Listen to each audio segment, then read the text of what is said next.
thank God this morning for this opportunity to be here in your presence and in the presence of the Lord. Surely the presence of the Lord is in this place on this morning. Amen. First, giving honor to God, who's the head of my life, and secondly to Pastor Zeno and the ministers on the pulpit and the family of this church. I just like to say to you that I thank you for this awesome opportunity.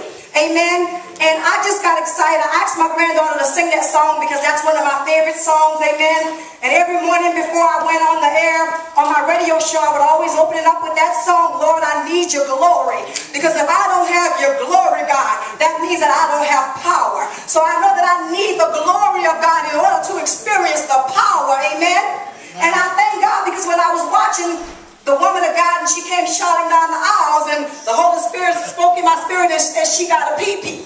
And I said, okay, God. He said, she got a pee-pee. He said, you got a pee-pee, she got a pee-pee. Well, what is a pee-pee? A pee-pee is a private praise. A pee-pee is a private praise where nobody else ain't got to shout, nobody else ain't got to sing, nobody else ain't got to run, but you will do it all by yourself. You'll get right in your middle and you will praise God like you're talking to somebody else.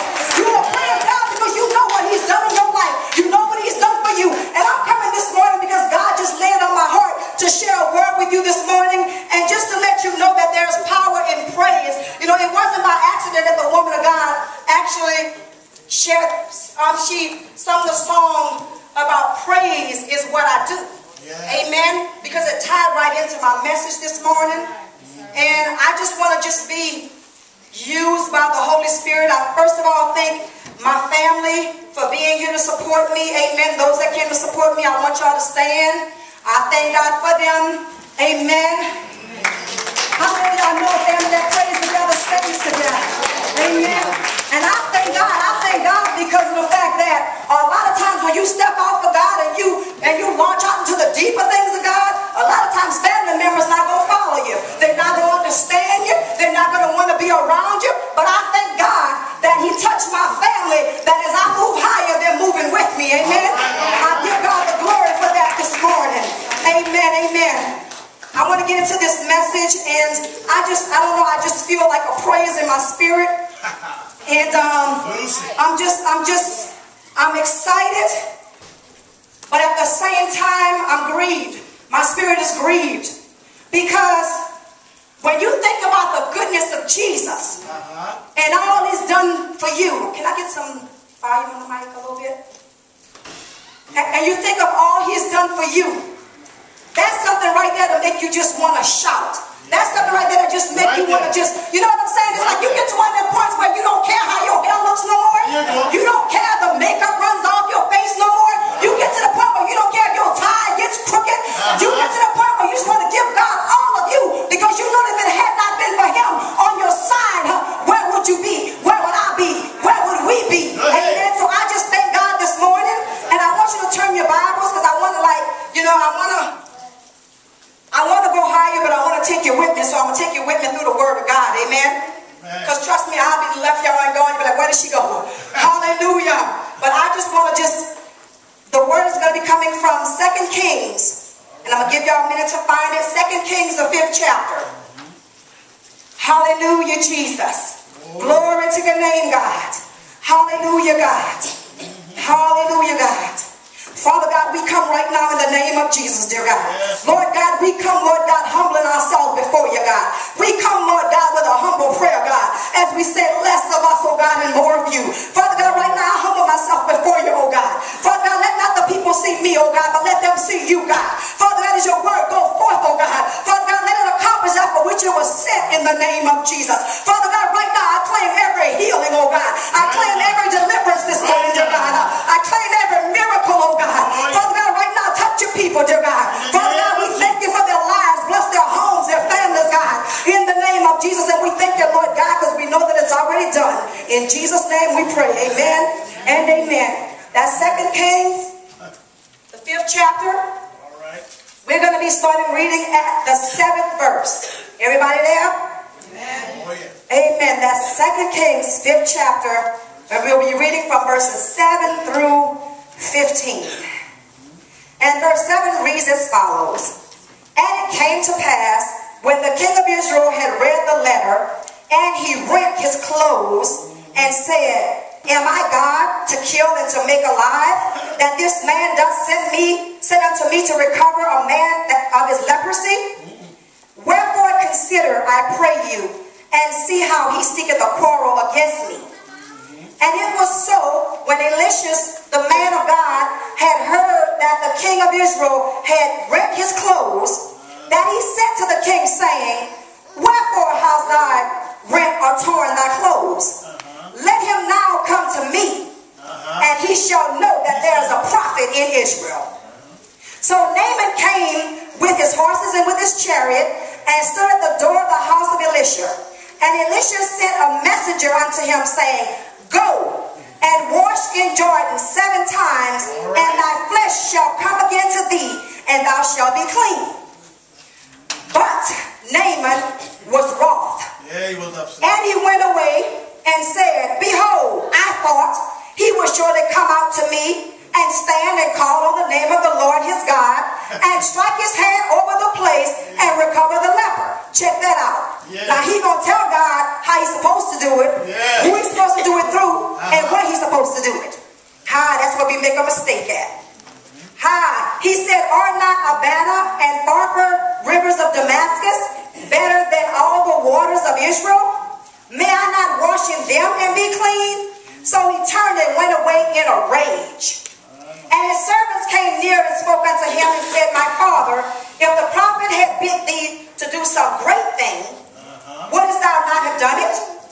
How much rather then when he said to thee, wash and be clean?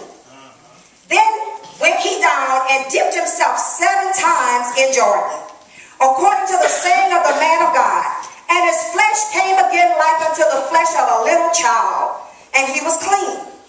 And he returned to the man of God, he and all his company, and came and stood before him, and he said, behold, now I know that there is no God in all the earth but in Israel. Now therefore I pray thee, take a blessing of thy servants.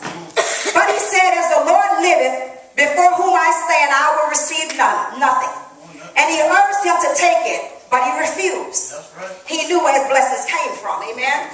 And Naaman said, shall there not then, I pray thee, be given to thy servant 2 mules burdens of earth? For thy servant will henceforth offer sacrifices unto God, but they will offer these sacrifices unto the Lord. May God add a blessing to his holy word. Amen. And on the strength of those words, the title of the message this morning is 7 days of prayer and praise. 7 days of prayer and praise. And when God gave me this word, he said, the thing that's stopping the people of God from receiving their miracle, their blessing, their breakthrough, is that they don't want to follow instructions. They don't want to do it the way I say do it, when I say do it, how I say I want it done. And it's not that they feel like they're not listening to God.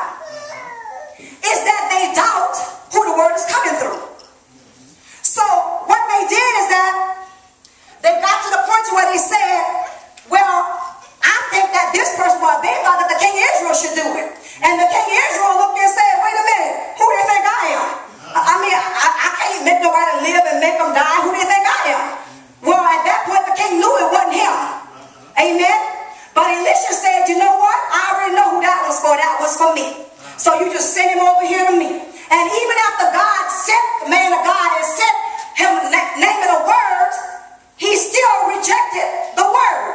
And he rejected the word because of what the word said and who it came through. It came through the messenger of Elisha.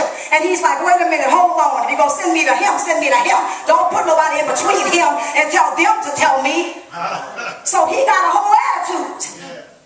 But God says, if you want a blessing, if you want your miracle, then you got to do it the way he say do it, how he say do it, and who he say he is going to do it through. There you go. So a lot of times we're looking at the person that is coming from. A lot of times God will place a man and woman of God in our path, in our lives, to watch over us, and God will tell them, I need you to tell my people to go here.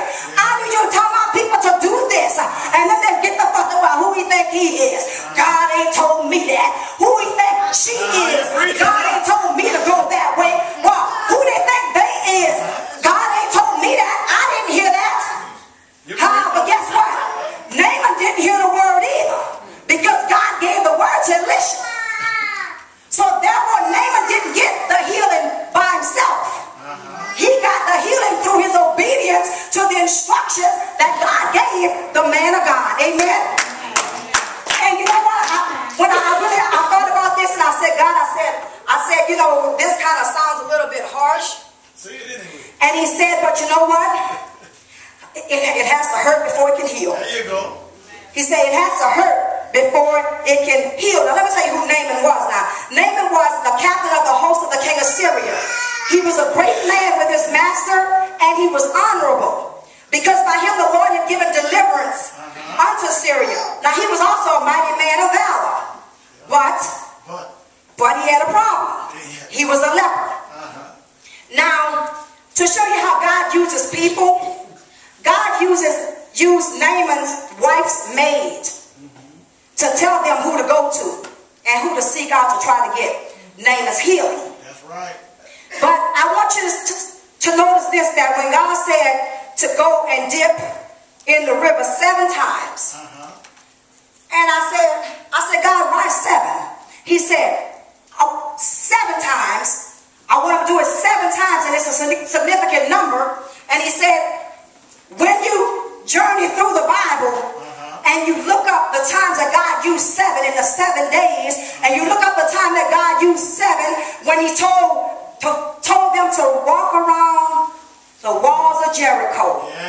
And on the 7th time, the walls came down. It's something about 7, God's perfect number, the number of completion, that if we just get it in our spirit, God laid in my spirit, he said 7 days of prayer and praise. 7 days of prayer and praise, that I challenge you this morning, that if you take from today and say, I'm going to commit to 7 days of prayer and praise, that 7 days that you don't go without praying, that 7 days that you don't go without praising God, and I promise you that you will come back with a testimony. I promise you, you're going to come back and say that God did something miraculous in your life. But I believe that those 7 days of prayer and praise is going to actually help you to move to another level in God. You know, this man, Naaman, couldn't move to another level in God. He couldn't even receive his healing because he didn't want, why not do it 7 times? Why I can't just do it 1 time? Why it got to be 7 times? Why everything got to seem so difficult? But that's what God said. When the children of Israel started to march around the walls, after the first time, they could have said, wait a minute, now we went 1 time, it didn't happen. That's right. Okay, go again. We go another time, and nothing happened. Don't get discouraged. Go again, but another time, and nothing happened. But because they obeyed the instructions of the man of God, at the 7th time, the walls came tumbling down. And you know, when I came to this church, the first Sunday that I came here, I had never met the pastor before. I had never met any of the members here before. And when I came here, and I shared with the pastor after service, I said, God is just dropping into my spirit 7 days of prayer and praise. 7 days of prayer and praise. I didn't even know I was going to be coming here to preach some message. 7 days of prayer and praise. But God dropped this in my spirit because I know that this is a word for this church. That if you want to see your loved ones saved, you want to see your family following you to church, then you got to get to the point to where you let go and let God. You got to get to the point where you forget about yourself and think about them. Think about your loved ones that could be headed straight to hell. Think about your loved ones that don't know God. They don't know how to call out and cry when they hurt. They don't know how to ask them for a healing when they're sick. They're going to need you. They're going to need you to be an example for them. They're going to need you to show them the way. Amen. So I just want you to know this morning that there's power in prayer and there's power in praise. Amen.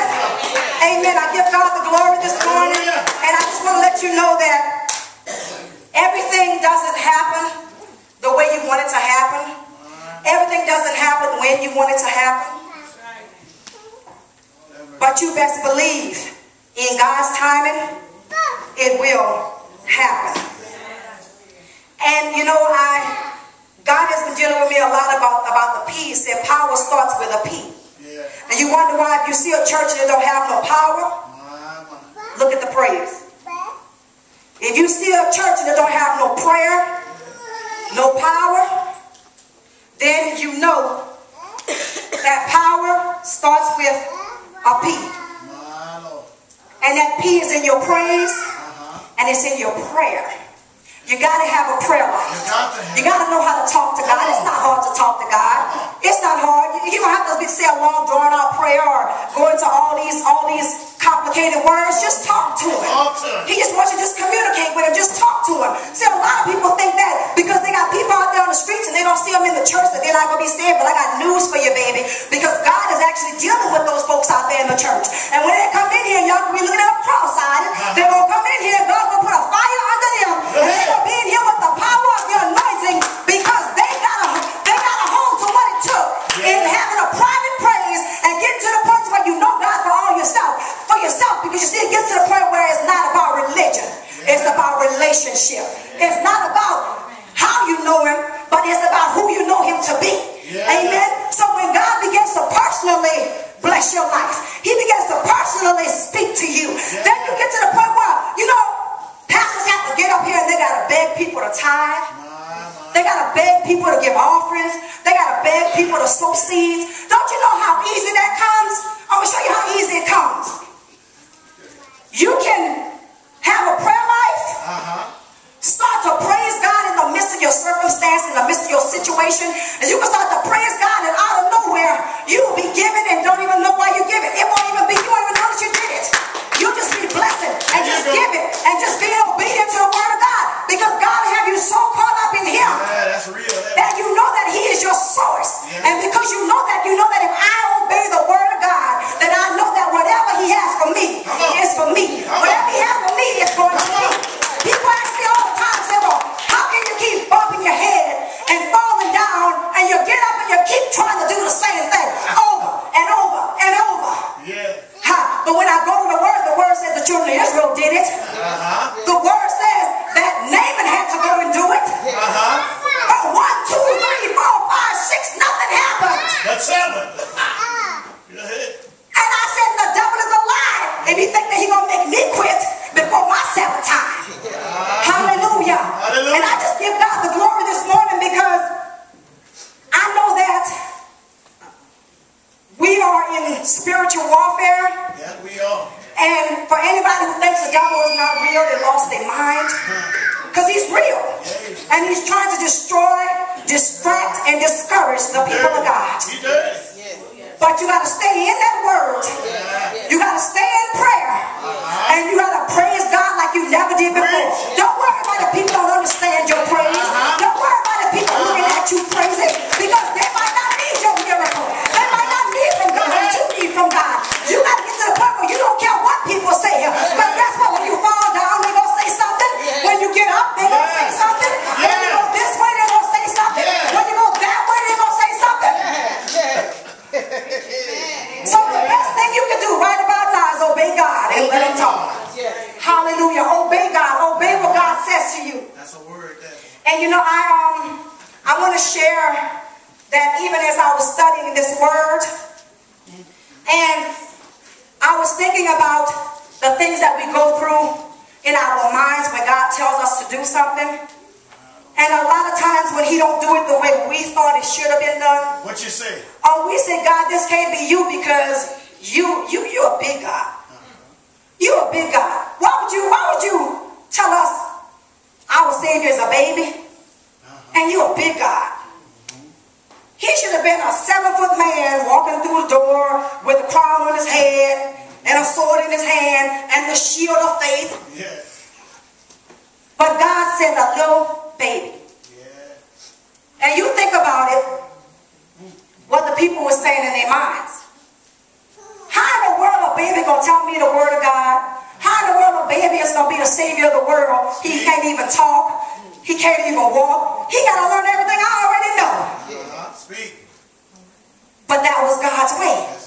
God's way is not our way. That's right. And his thoughts are not our thoughts. Stop trying to figure everything out, because you can't figure God out. You're going to run yourself crazy.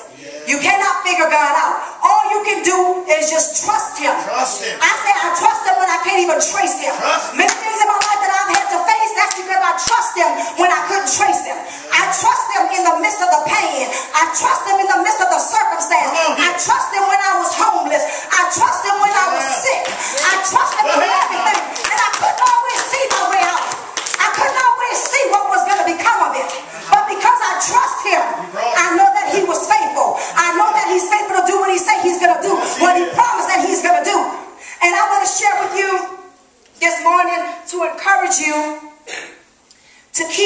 on keeping on for God. Don't stop praising God. Some of you in here have been believing God for a miracle for a long time. Lord have mercy. And that miracle is in your praise. Come on here.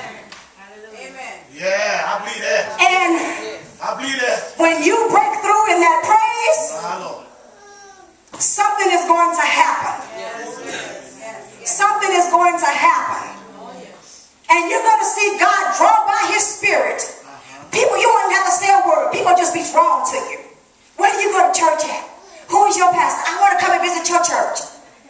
Because they're going to see the joy of the Lord. They're going to see his glory upon you. And you don't have to say a word. It'll be in your smile. Go ahead now. It'll be in your touch. But we need to be more serious about the things of God, because I'm telling you, time is running out. Yes, it is. We are in the last days, believe it or not. And when I know that we're in the last days, because when you look at the things that's going on today, and you watch how stuff that used to be kept in the closet is now wide open. Wide open. Now they don't care who see. Well, what's wrong with us? What we hiding for? That's right. There you go. If they can get out there and act crazy for the devil, and don't care who knows, who sees, what's wrong with us? That's a word there, boy. Why we ashamed to praise him? Why we ashamed to live for him? Come on here. That's all right. And it's, you know, it's coming a time now that God is going to move in the lives of his people like never before. There's going to be like a special anointing. And I'm going to tell you something. Y'all have some family members that might be walking around right now talking to themselves. Be mindful. Be mindful. Because they could be talking to some angels you can't see. They could be talking to some demons you can't see. That means that they have tapped into the spirit realm, but they lost touch with God. When God draws them back in, they're going to see stuff that y'all don't see. They're going to hear stuff that y'all don't hear. But the power and the anointing that's going to be on their lives, it's going to be like never before. You're going to look at them and say, what in the world? Nobody but God could have done this. So every time you see them, pray for them. Every time you see them, love them. Show them God's love. Because the power is in love. If church people start to love each other the way God said love each other, there will be no jealousy, no envy, no strife. And when the people of God that he placed over us charge us to do something, we won't get that naming spirit. That we feel like that ain't the way God told me to do it. That ain't what God told me to do. And who you think you is. But we're going to get to the point where we know that God loves us enough to give us those that have the rule over us, that watch for our souls, that when that vessel speaks, then we can receive it as the voice of God. And in your obedience is where your healing lies, is where your deliverance lies, is where your miracles lie. And when your family begin to come around you and come and visit your home, let me tell y'all something. I'm going to tell y'all something. The worst thing that you can do in your life is to tell your family members don't come around you because they ain't safe. Don't ever do that. Don't ever think that you're up here and they're down here. That's right. Because God wants to love through you. He wants to touch through you. I don't believe that all those people was following Jesus because he was Jesus. No. They was following Jesus because of his love and his compassion for people. Yes, they were. He wasn't looking down on them. You make that difference. And you know what the church folks were saying? Well, he can't be the Savior. Look who we hanging with. Look at all the other people around him. He can't be. Birds of a feather flock together. That's what they said too. But at the same time, all those that were around him was getting healed. They was getting delivered. They was getting equipped.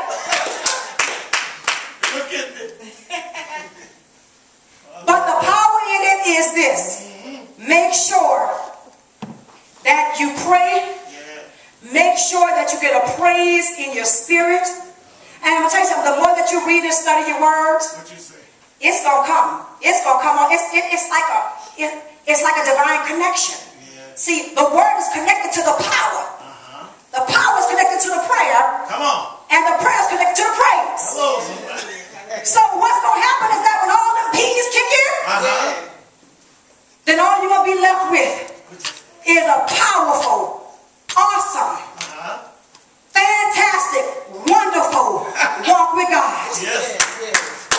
It's coming a time right now that God is going to pour out His Spirit upon all flesh. It's coming a time right now He said it. that God says that He is going to do what He says He's going to do because His word will not return void. Because His word will not return void, that means that you best get ready. Because you're going to get right or you can get gone because it's going to happen. It's going to happen. And if we love people like we say we love people, then we need to reach out to those that are lost. We need to reach out to those that are hurting. Amen. And I'm going to tell you something. When I was going through my cancer and chemotherapy, even though my oldest daughter pulled a trick on me, I'm going to talk about her right now because she's sitting right there. But when it came time and I lost all my hair, she told me, she said, well, Mama, don't worry about it. I'm going to shave my head bald and we going to walk around bald together. So after all my hair was gone, I went back to her and I said, well, Sharita, is it time for you to shave your head? She said, oh, my God, I don't know. I wasn't serious because yours going to come back. Mine might not. But I thank God for my family because they stayed there with me. They stayed there with me. The love, yeah. And I'm going to tell you something. When you truly love people, even when you fall and make a mistake, they're going to still be right there with you. They're going to be right there with you because they know your heart. Don't be afraid to let people see your heart. Amen. And when they see that you have a heart for God, truly a heart for God, there's nothing that God won't do for you and there's nothing that God won't do for your family. This church right now could be completely full. If I brought my family and you brought your family and you brought your family and you brought your family and you brought your family, they have to spread the walls out. Yeah. Good God Almighty. And y'all didn't have to go preaching to them and beating them on the head with the word. Just live it. Live it. And just love it. You live it and you love it. And God will draw by His Spirit. And you're going to see Him coming in. But I challenge you today. 7 days of prayer and praise. All right. God gave me this word. 7 days of prayer and praise. Prayer and praise. And I want y'all to go to your man of God at the end of them 7 days. And I want y'all to share those testimonies of what has taken place in your life. And I'm going to tell you something. Watch. Don't just look for yourself. Watch in the lives of your children when you see greatest change. Happen, yeah. Watch in the lives of your loved ones when somebody gets healed that you've been praying for. Look around and see. Because a lot of times we miss it. God is doing stuff, but we miss it. Yeah, we miss it. Because we think everything's supposed to be done for us.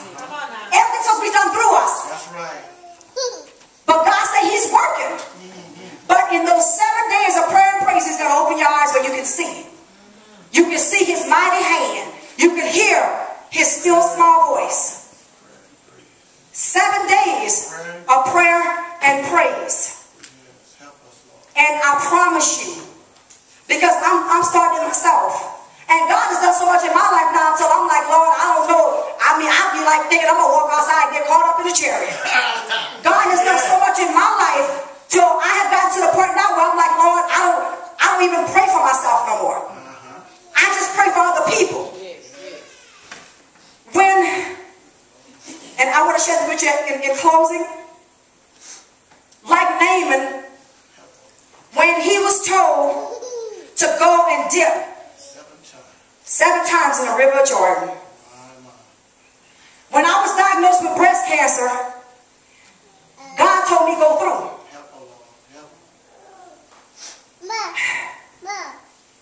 When He told me to go through, there were voices that I could hear. Well, you're a woman of God. You should either just pray and believe God and be healed. Well, God must not be real, because if God was real, He wouldn't let this happen to you. But God told me go through. Now, in the midst of my going through, I didn't know what was going to become of it. But He told me go through. And yeah, there were days when I cried. There were days when I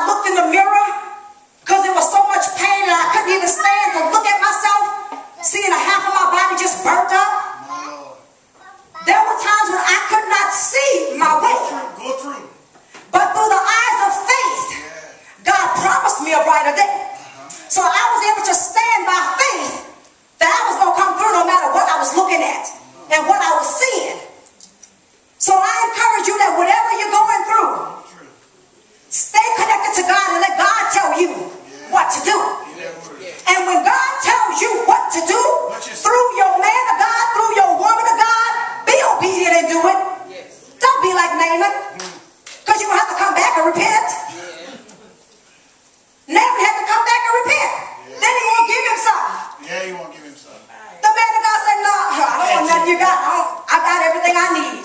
Because he got faith in God. So I just want to encourage y'all this morning to begin to pray. On last week I went and I bought all my grandkids their own little Bible, and I signed it and gave it to them. And in my life right now, I'm to the point that if I was to leave here tomorrow, I know that it is well. I know that my soul is in. I know that God has done everything for me and through me that he wanted to do. And I also know that it's not going to happen until he's through. That's right. It's not going to happen until he says so. I'm a witness. Yes. But when it does, a lot of times I would lay there and I would just say, God, you've done so much for me. Yeah. You've been so good to me. Stretch out. That if you don't do another thing for me, God, I am so grateful. He has allowed me to live a life that I thought I couldn't even live. To reach and teach people that I thought I couldn't even teach. To go places I thought I never could even go. And he took my little mixed up, messed up life, 9th grade dropout, teenage runaway, mother at 16, all this stuff going on with me. And even in the midst of my naming experiences, when I felt like, God, I just feel like you should do it like this. And they got a lot of names going throughout the Bible. That naming spirit kind of carried through. That's true. You know, even with Abraham and Sarah, that naming spirit kicked in there. Go in there and make that baby with that woman over there. Yeah. But that wasn't what God said. That wasn't the way he wanted it done. And I just encourage you today, starting this day, to get a closer walk with God. If you don't have no joy, you know why you don't have no joy? Because joy is in God. Joy is in loving God, serving God.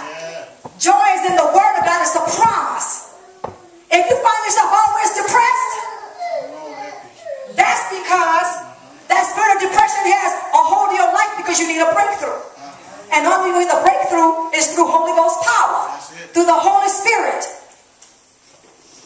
So I want to close this message, and as I close this message, I'm going to give the mic back to the man of God, to the pastor, and allow him to do an altar call.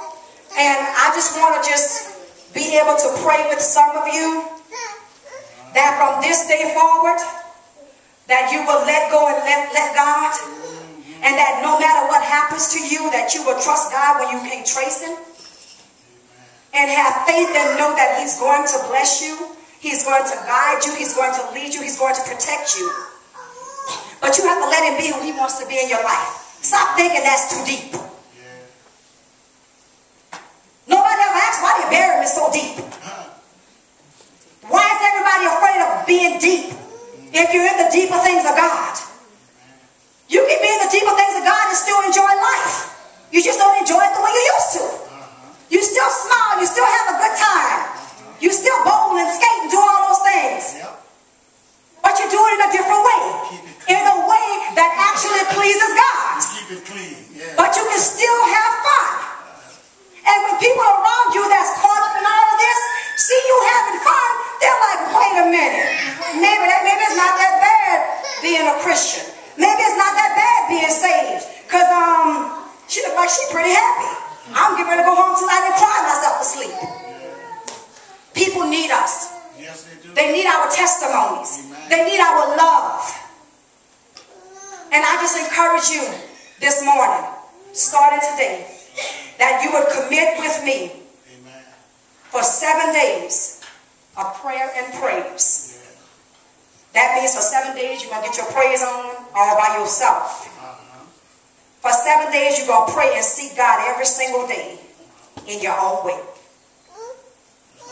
And watch what God does in your life. Watch the change. Watch what he does. And I wouldn't be saying this if I hadn't experienced it. But watch what he does. God bless you.